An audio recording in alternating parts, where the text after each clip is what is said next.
has 500 sound as we welcome you to Phillies Postgame Live, presented by our friends at Cure Auto Insurance. Ricky Batalico, I'm Michael Barkan. In a moment, back to the ballpark. Check in with Tom and John and an interview. Ricky Bo, you know how the song goes, 1 is the loneliest number, 1-0 win for the Phillies, but they'll take it. George Kirby can pitch, let me tell you that. George Kirby can Matt Strahm. I will say this much. George Kirby can pitch, and he kept the Phillies all off balance all day long. He threw strikes, and he did it a lot with a four-seam fastball. I mean, to me, that's pretty impressive in itself. He had a pretty good curveball that he would mix in every now and again, but a lot of ground ball outs. I mean, this guy could throw a fastball with the best of them. Good movement on his fastball, good location on his fastball. You look on the other side, Matt Strahm. I'm a little shocked. Actually, I'm going to go even further, a little disappointed that they took him out as early as they did. I know the theory is, well, he's coming into his third time around the lineup. I'm sorry, I never buy into that, and I don't like that. I was concerned that he may have been injured. I don't think that was the case. Because you had a reason for that. Because Sir Anthony came in and was ready to go, which means that he was getting ready for a certain hitter, comes into the game, and the bullpen, you keep going, bullpen, because I love bullpen guys. Bullpen was fabulous. Another win for the Phillies. Back to Tom McCarthy and John Kruk with Matt Strahm. Michael, it gave Marsh and Stott some time to get some water on top of Matt Strahm. You know, Matt, They were loading up that whole time you were getting yourself ready, by the way. Yeah, I walked right by them. They're not that sneaky. Yeah, you got to let it happen. Hey, listen, congratulations on what's been a really good start for you this year, but this was a fantastic game today for you guys. I appreciate it. Yeah, good team win there, and, had the defense behind me, and that bullpen's been lights out. Matt, when did you start talking to yourself on the mound? Did it start in Little League? Because I love it. Yeah, I don't know. It's always been a part of me. It's just I'm a high-intensity guy when I'm out there, and the complete opposite off the field. So. Yeah. Well, give us an idea, too, Matt, what this is like to contribute. It was your first year in Philly, but to contribute the way you have. First to say, yeah, I'll start, even though I think you thought you were going to be a reliever coming in, but then to put together these kind of outings. Yeah, I mean, obviously, watching the postseason from home last year, and I saw how much fun these guys had, and just the energy kind of matches what I am on the mound, and it's easy to go play ball with a bunch of dirtbags, and I feel like I fit in with them. Matt, isn't it amazing, Matt, that you could go to a team and everyone fits right in, and you have fit right in perfectly. It doesn't happen all the time. No, yeah, I mean, I've been around to a few clubhouses, and honestly, this is the one that I felt meshed the best, and it's going to be a fun ride. Give me an idea, Matt, about matching up against Kirby, who had his really good stuff today. Does that help at all that you're matched up against somebody that's throwing that well? What he's doing on the mound affects me in no way. Okay. I just got to go out there and put up zeros and let these boys work, and hope for the best. Yeah, and also, what was the game plan today? What were you trying to establish against these guys today? My game plan's the same every time. It's just attack hitters and get outs as efficient as possible. Yeah, and then the bullpen really took over after that, didn't they?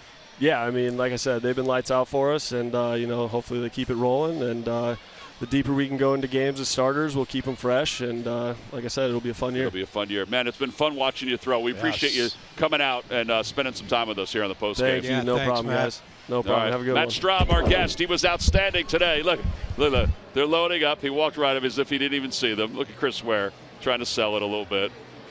Oh, man. And then they pretend that they were actually just leaving. Yeah, we're just going to stay hydrated. That's all we're doing, boys. And then they snuck up on him. Pretty cool. Great day here at the Yard. Phillies win it 1-0. Let's go back to Michael and Ricky. All right, Tom and John and Matt Strahm getting the win today. His ERA goes down from 3 to 2.38. Pretty good. I mean, you don't see a lot of guys who have that arm, that release point to get that pitch to that location where they don't need to stay on top of the baseball, and he kind of floats it there. And it's a hard pitch to hit, especially when you're seeing some sliders down your feet, a cutter in on your hands, then all of a sudden a fastball up top. It's hard to read into that, and it's hard to catch up to that pitch. Mm-hmm. Official time of this game, Ricky Bo, 2 hours, 4 minutes. Our post game is going to be longer. An official interview time with John Kruk. I think we're going to try to beat that, 2 hours and 5 minutes at least, as we go across to talk to the Krucker in the booth. I don't know if you heard that, John, but we're excited to have you as we continue our telethon. Well, what? I'm going to have to negotiate a new deal if you guys are going to keep me on for 15 dang minutes. 15? I got Senior no, 5-0. Stroll. Whoa, time out. I got Senior Stroll. Oh, I'm sorry. You're right. Crucky, by the way, last night it was your own fault. You took the questions and ran with them them, man. way too long. We try to get you done fast.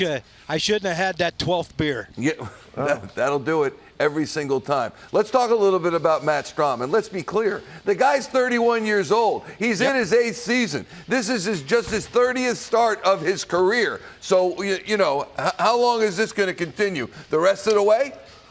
It depends on what they do when Ranger comes back. You know, there's talk about Matt Strahm going to the bullpen, where they thought that's where he was going to be coming into spring training. And now it depends on Taijuan Walker, and he threw today, so hopefully he's going to be fine for his next start. It's a good luxury to have an extra starter somewhere, and you have, like I said, I think I told y'all yesterday, when with Ranger in the bullpen, last year starting and then going to the bullpen during the postseason, and now you have Matt Strahm, who his confidence has to be through the roof, and he might go to the bullpen and just add another great arm to this fantastic bullpen. John, the bullpen goes 3 2/3. They give up 1 hit, no runs again. One guy who I'm looking forward to him getting better as the season goes on, Connor Brogdon pitching this one. He looked pretty good. Yeah, he did. The cutter was working good for him, and we know about his changeup, how good that is. But, the thing I liked about it is last year, April, you walk a leadoff hitter like Connor did, eventually he's going to score. You walk a leadoff hitter like Gregory Soto did, you think eventually they're going to score. This is different. This bullpen is so much different. Like, they walk out, it's like, oh, who gives a crap? I just get the next 3 out and we'll move on and hopefully score some runs. Well, they didn't score a lot of runs, but the bullpen, got out of some big innings, some big double plays. It was just a great performance by everyone who told the slab today. So 13-9 after that 0-4 start, and we just heard Matt Strahm tell you and Tommy it's going to be a fun ride. So now that they're at 500, now that they are 13-9, is this the rest of the season now? Is it not a slam dunk? I'm not going to say that because that's why you play the games. But is this team righted itself fully, and all they need is to get Harper back, or Ranger Suarez back, and Andrew Painter, and who knows about Hoskins if they get far enough, really? What are your expectations now? I think that, I think that right now it's clicking. Even though they only scored 1 run, but the pitching has been fantastic. And, when the pitching's good, obviously you don't have to score a ton of runs to win games. But I think, Mike, honestly, I think this team's going to get better. Of course, you mentioned Bryce coming back and possibly, Ranger coming back soon, and, possibly somewhere, hopefully down the road, but sooner down the road, Andrew Painter might come up. The Phillies are going to have to make some decisions, like, okay, who sits, who starts, who do we put in the bullpen? When the starters are all pitching good, that's a tough decision that they're going to have to make, but it's great decisions because you have depth. Lastly, you never take the field unprepared. What is the game plan for the senior stroll? How will you approach the senior stroll? Well, they're starting on first base, so I figure by second base I'm going to have to stop. I might just cut through the infield. I'm sure the grounds crew's out there fixing the field, and they're going to get pretty pissed at me if I just cut through and walk over the mound and toward home. But there they are. There they are, the senior stroll. Yeah. I hear there's a water station for you at second base, which is good. I'd prefer a keg, but what the heck? I'll have a glass of water. All right, we'll see if we can get one rolled out by the time you get down there. I just saw a Krucky jersey just touch home plate. That's right, of course. And that's RESPECT. You got That's that why right. I got to go walk with them. All right, go ahead. We'll let you go. We'll check you tomorrow or soon. Thanks, John. Appreciate it. John Kruk joining us, of course, from the booth, the Phillies bullpen. Again, dominant, not a run to be found. Just 1 hit. That was Connor Brogdon in 2/3 of an inning. Yeah. But they pitched well again. Yeah, Soto he wasn't necessarily terrible by any stretch of imagination. He was a little wild today. He was a little. He should have had a pickoff today. You're absolutely right. But he was just a little wild today, and I think you're going to get that every now and again from him. But what I did see is guys that just want to shut this thing down. And when you have, here's the best thing about a bullpen that are all going well together. They can all celebrate together. Okay, you don't always get that in a bullpen. Every once in a while, you'll have 4 guys in a bullpen who are good, but they're never going on the same pace. So you have one guy who might be struggling, everybody else is doing well. So you have 3 guys celebrating, one guy trying to figure himself out. And sometimes there's 2 guys going, 2 guys not doing so well. So you see where I'm going with this? Yeah. Right now, everybody's on the same page. Everybody's celebrating every single night. And I will say this much. When you stop momentum in a game of the other team, it makes it easier on the next guy up. So the next guy up mentality also goes into the bullpen. What you don't want to see is a guy blow up in the bullpen, then the next guy blows up and it goes all the way back to the back end. What you want to see is guys get in there and have some shutdown innings. I love what this bullpen is doing right now. And I love, you know what, Dave Dombrowski did a hell of a job at this and fixing certain guys. Yeah. They have done a great job with. With Strahm, filling up strike zone. Cutter was good.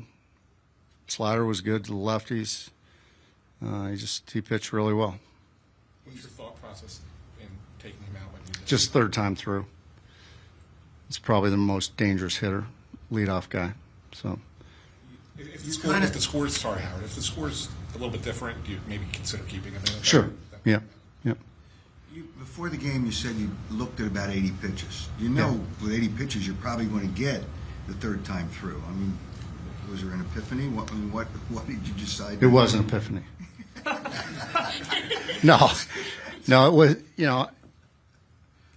a lot of times 80 pitches will get you to the third time through. He was pretty efficient today. He got quick outs, and so his pitch count was low when we got to that spot. So I'm trying to figure out, because this way you got to stretch the bullpen out a little bit more, too. Yeah, but that's their best hitter, and so I want a right-hander on him, and Sir Anthony's one of our best right-handers. Does it speak to the confidence you have right now in the bullpen and the depth you have in that bullpen that you're able to do that? Yeah, and we want to maintain that depth too. So to your point, we can't be doing that every night, but today was a game where, want to win the series, want to win the game, 5-2 homestand. I felt like that was the time to go. Speaking of efficient, what do you think of a 2-hour, 4-minute ball game? It's pretty efficient.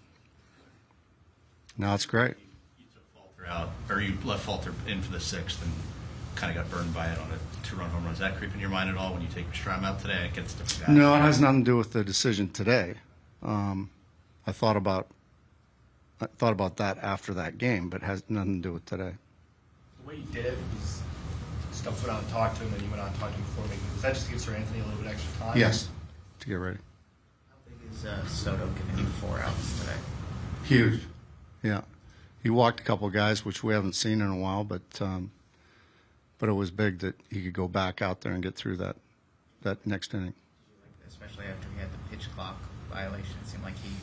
Yeah, he kept his poise and kept after it. So that was good to see. Same thing with Kimbrel in the ninth. Was the Clemens RBI designed hit and run? No, he was green light. He just happened to be moving on the pitch. So thankfully it worked out. I know you signed Strahm to be a reliever. From what you've seen of him as a start, is he causing any revision in that thing? I don't think so, because I think he's such a weapon out of the bullpen. Because he's a high leverage guy, he can be a 1-inning guy, he can be a 4-inning guy. To keep you in the game. If your starter gets knocked out early and you're down in the game, he'll keep you right there. So I think he's got a lot of value out of the bullpen. You got to the 500 mark for the first time this season. What kind of sense do you have that the wins are going to start piling up now? Well, we got to take one game at a time, the old saying. But once you get to 500, now the goal is to get to 5 over. Once you get to 5 over, the goal is to get to 10 over, and that's kind of the way we think about it. Do you guys think it was psychologically important to get to 500 for the first time today? Feels better than under 500.